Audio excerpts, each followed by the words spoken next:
Halo semuanya, kembali lagi bersama saya Michael. Di video kali ini kita akan membuat rekomendasi koin juga di bulan Juli. Kenapa? Karena memang sudah akhir bulan juga ya. Jadi kita mungkin bisa kayak kalian mencari referensi koin-koin apa yang bagus untuk dibeli atau untuk diserok kalau misalnya market turun lagi. Nah, ini mungkin jadi referensi kalian juga gitu ya.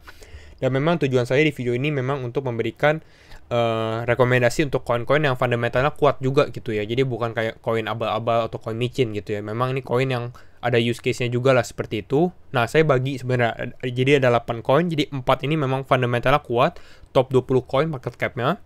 Lalu 4 lagi sebenarnya juga bagus juga, tapi memang lebih low cap atau lebih kecil lah market cap-nya. Jadi mungkin lebih sedikit risky, tapi sebenarnya gain-nya juga besar juga kalau misalnya mereka naik seperti itu ya. Nah, kita mulai saja, jadi nggak usah buang waktu terlalu banyak.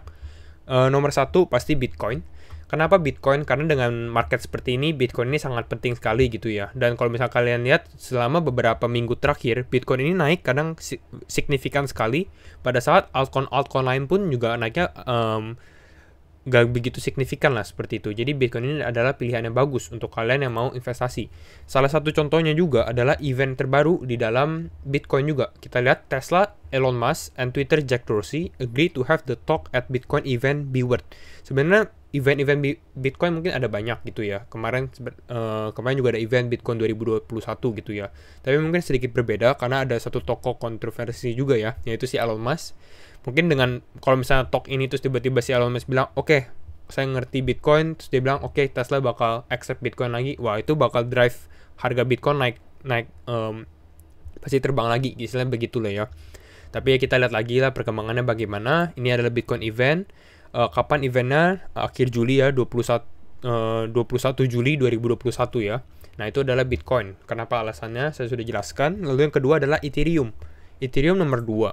Ini juga bagus sekali. Banyak orang yang bilang kalau di cryptocurrency itu kalian mau investasi di teknologinya atau blockchain, nah investasi di Ethereum gitu ya. Karena dengan smart contract-nya dia lah. Nah, contohnya banyak sekali aplikasi decentralized aplikasi ya di apps itu juga di Ethereum. Contohnya ada Aave, Uniswap, Matcha, 1inch seperti itu ya. Ini di finance. Belum ada di NFT atau art and collectibles. Belum ada di gaming seperti Decentraland atau Mana. Lalu belum ada di teknologinya juga. Jadi banyak sekali. Lalu juga Ethereum ini ya untuk kedepannya gitu ya pasti improving juga gitu ya. Dan salah satunya juga ada Ethereum 2.0 upgrade. Jadi dia update dari proof of work menjadi proof of stake juga. Ini banyak orang yang menanti-nanti juga gitu ya. Nanti mungkin kita bahas kalau di video khusus saja gitu. Lalu apalagi ya. Nah, ini kapan sih Ethereum 2 rilis? Jadi kapan bisa di launching? Mungkin itu pertanyaan kalian, kita baca. Ethereum 2 will be released when the developers are confident. Kalau developernya sudah percaya diri bahwa networknya itu secure gitu ya. The testnet is live and $1 billion in Ether tokens are already staked. Jadi sudah banyak sebenarnya beberapa Ethereum token atau ETH-nya itu udah di stake di dalam testnetnya gitu ya. Dan kalau misalnya kita lihat di sini, the initial release was stated for November 2020. Satu tahun sebelumnya ya. Jadi tahun sebelumnya. Tapi kalau misalnya kita lihat dari sini, we'll see proof of stake Ethereum by the end of 2021. Jadi akhir tahun mungkin udah keluar nih. Jadi Ethereum jadi proof of work ke proof of stake. Dan juga the transition mungkin baru ke ETH2 ini sekitar tahun depan, 2022 lah seperti itu. Nah, upgrade-nya ini sebenarnya akan melakukan apa? Jadi bakal lebih more scalable, more secure. Jadi lebih cepat juga transaksinya. Karena itu salah satu kelemahannya. More secure juga karena ya jadi harus tambah secure, tambah aman lah seperti itu. Sama more sustainable juga, dan gas fee-nya dengan menggunakan proof of stake pun bakal kurang gitu. Jadi memang sangat bagus sekali untuk Ethereum. Lalu kalau kalian tahu juga, Ethereum ini banyak sekali di ngomongin tentang apa? The flippening. Apa sih the flippening? The flippening adalah di mana Ethereum sekarang kan market cap nomor 2 ya. Flippening itu di mana Ethereum bakal flip, jadi dia nomor 1. Nah, menurut kalian apakah flippening bakal terjadi atau enggak gitu? Apa Bitcoin tetap akan menjadi nomor 1 atau bakal dikalahkan oleh Ethereum? Coba tulis di kolom komentar. Oke, ini adalah flippening. Kita lihat ada market cap-nya. Market cap-nya masih kalah sih ya sebenarnya dengan Bitcoin. Tapi kalau kita lihat mining reward dan trading volume sebenarnya nggak begitu kalah juga. Kita lihat sendiri, kalau mining reward-nya hampir sama, tapi kalau trading volume-nya 68,3% lah ya. Jadi hampir lah. Jadi ini untuk the flippening. Nah, kita akan bahas ke nomor ketiga. Nomor 3 mungkin kalian juga udah ketebak juga lah ya. Karena memang 4 ini untuk investasi memang cukup besar juga nama-namanya. 3 itu adalah Cardano atau ADA atau ADA. Kenapa pilih ADA? Karena memang ADA ini ada smart contract-nya. Kita bisa lihat dari sini. Nih Cardano hits new milestone, jadi ada new achievement dia 650.000 staking address. Tapi kita lihat juga lebih ke arah ada ICE Up El Salvador. Kita tahu El Salvador kemarin baru bilang Bitcoin menjadi legal tender atau menjadi mata uangnya lah, seperti itu. Jadi bisa pakai Bitcoin untuk sehari-hari. Lalu kita lihat sendiri di sini Hoskinson, CEO-nya ada gitu, si Charles Hoskinson gini, dia bilang bahwa dia mau ke ini. He also alluded to a possible visit to El Salvador soon. Jadi dia mau ke El Salvador juga, mungkin mau discuss apakah bisa Cardano ini menjadi legal tendernya juga. Nih kita lihat Cardano founder Charles Hoskinson has commented on the possibility that the country may adopt ADA in the same way. Jadi kayak Cardano ini juga jadi legal tender. Kita nggak ada yang tahu. Jadi ini salah satu hal yang menarik sih sebenarnya. Tapi sebenarnya yang penting dan memang sudah pasti itu adalah smart contract. Dimana Cardano ini kan juga launch smart contract yaitu Alonzo gitu ya. Alonzo is now able to run smart contract. Jadi stepnya namanya Alonzo.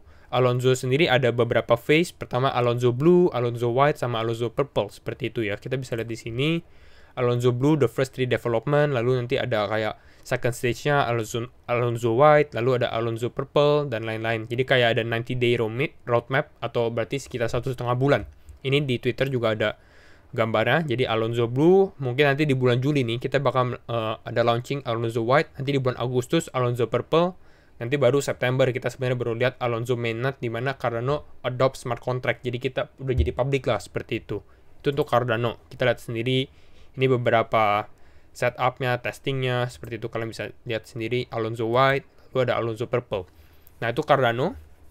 Kita lihat lagi apa? Oke, yang keempat adalah Matic.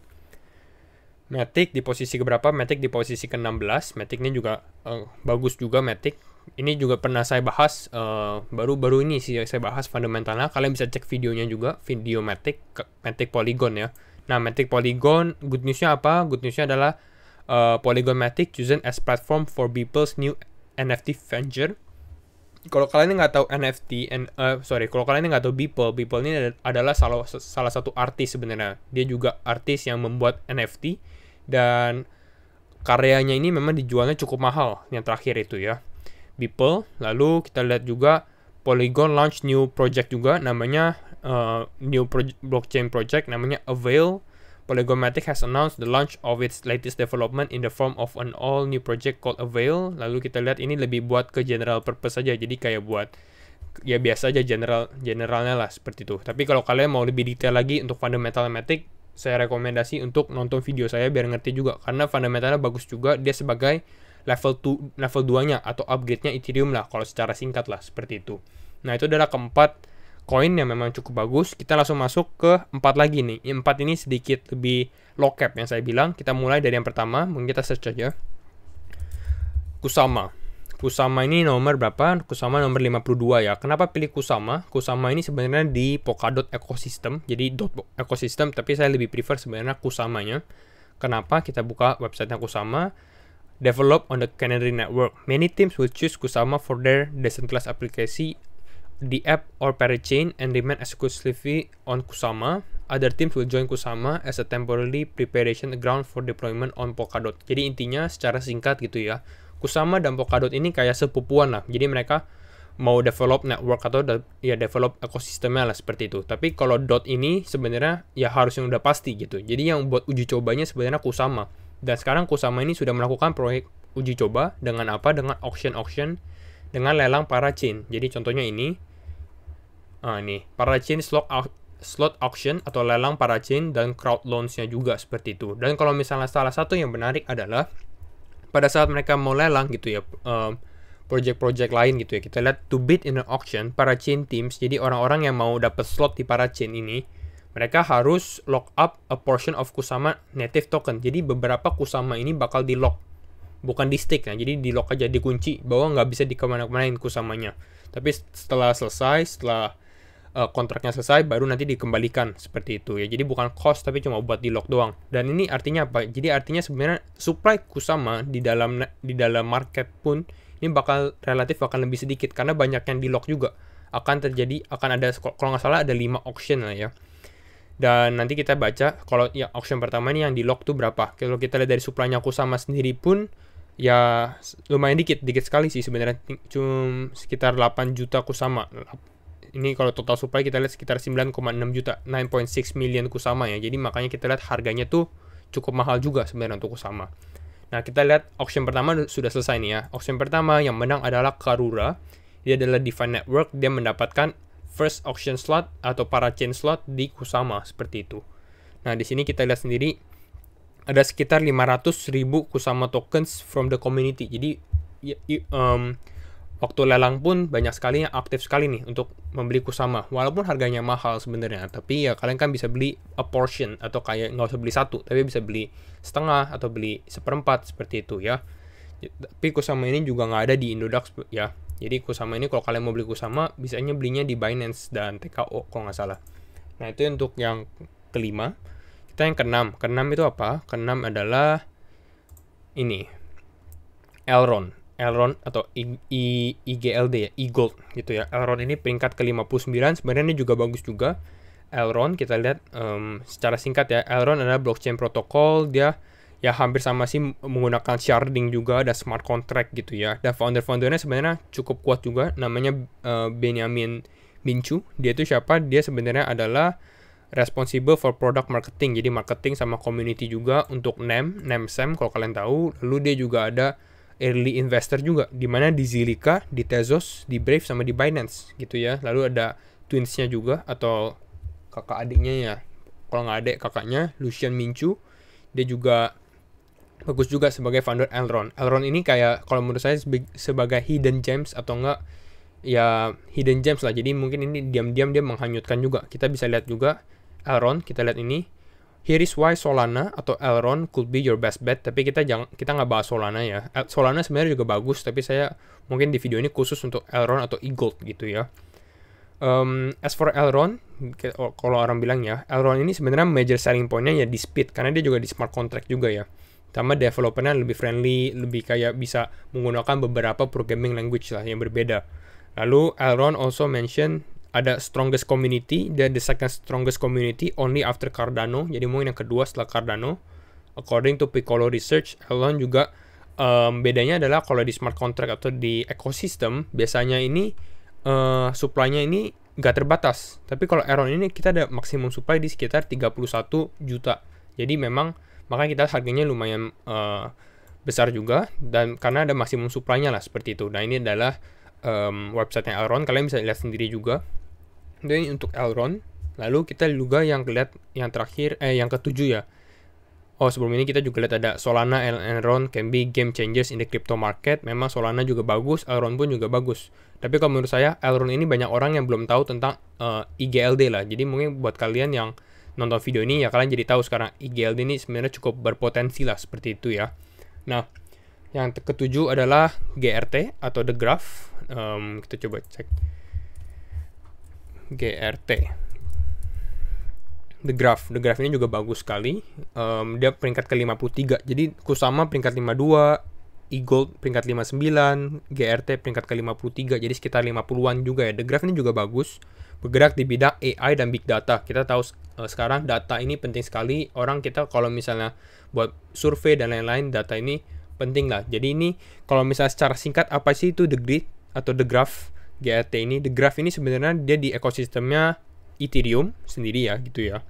Nah, dia sebenarnya kayak bring Ethereum data. Jadi dia membawa Ethereum data ke outside world atau ke dunia kita sekarang. Jadi dia mengambil data Ethereum masuk ke dalam kehidupan kita.